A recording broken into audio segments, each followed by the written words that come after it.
Space docking പരീക്ഷണവുമായി ISRO മുൻപോട്ട്. ഉപഗ്രഹങ്ങൾ തമ്മിലുള്ള അകലം 500 മീറ്ററായി കുറച്ചു. ISROയെ സംബന്ധിച്ച് അടുത്ത ഘട്ടം നിർണായകമാണ്.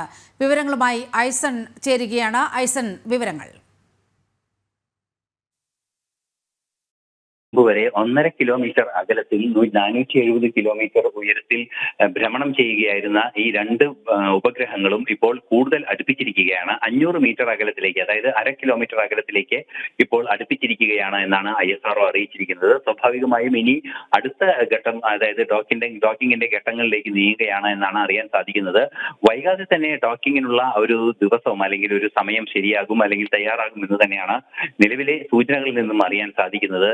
അല്പസമയത്തിനകം ഇതിനുള്ള നടപടികൾ ആരംഭിക്കുമെന്നും ISRO അറിയിക്കുന്നുണ്ട്. സ്വാഭാവികമായും നമുക്കറിയാവുന്നതാണ്, ഇനി അടുത്ത ഘട്ടത്തിലേക്ക്, അതായത് ഈ ഉപഗ്രഹങ്ങൾ തമ്മിലുള്ള അകലം 225 മീറ്റർ ആക്കുക എന്നതാണ് അടുത്ത ദൗത്യം. തുടർന്ന് ഘട്ടം ഘട്ടമായി കുറച്ച് അവസാനം 3 മീറ്ററിലേക്ക് ചുരുക്കിയതിനു ശേഷം സ്വാഭാവികമായും ഡോക്കിങ്ങിനുള്ള പരിപാടികൾ ആരംഭിക്കുക എന്നതാണ് ഈ പദ്ധതി ലക്ഷ്യം വെച്ചിട്ടുള്ളത്.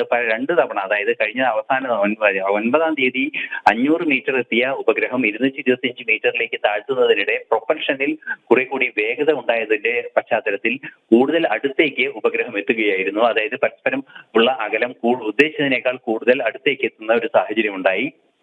ആ സാഹചര്യത്തിൽ ഡോക്കിംഗ് നടക്കുകയാണെങ്കിൽ ഒരു കൂട്ടിയിടി ഉണ്ടാകാനുള്ള ഒരു സാധ്യതയുണ്ട്. അത് ഒഴിവാക്കുന്നതിന് വേണ്ടിയാണ് ഡോക്കിംഗ് പരീക്ഷണം മാറ്റിവെക്കുകയും ചെയ്യുന്നത്. വീണ്ടും പഴയ പടിയാക്കി 1.5 കിലോമീറ്റർ ദൂരത്തിലേക്ക് സാറ്റലൈറ്റുകളെ നീക്കിയതിനു ശേഷമാണ് വീണ്ടും റീഡോക്കിംഗ് പ്രോസസ് ആരംഭിച്ചിരിക്കുന്നത്. ഇനി 225 മീറ്ററിലേക്ക് എന്നാണ് പ്രാഥമികമായി കണക്കാക്കപ്പെടുന്നത്. അതിനുശേഷം തുടർച്ചയായി ഈ ഡോക്കിംഗ് സാധ്യമാക്കുമെന്നാണ് അറിയാൻ സാധിക്കുന്നത്. വൈകാതെ തന്നെ ഡോക്കിംഗ് സാധ്യമാകുമെന്ന പ്രതീക്ഷയിലാണ് ISRO ഇപ്പോൾ ഉള്ളത്. സ്പേസ് ഡോക്കിംഗ് പരീക്ഷണവുമായി ISRO മുന്നോട്ട് തന്നെയാണ്. ഐസൺ ജോസാണ് വിവരങ്ങൾ പങ്കുവച്ചത്.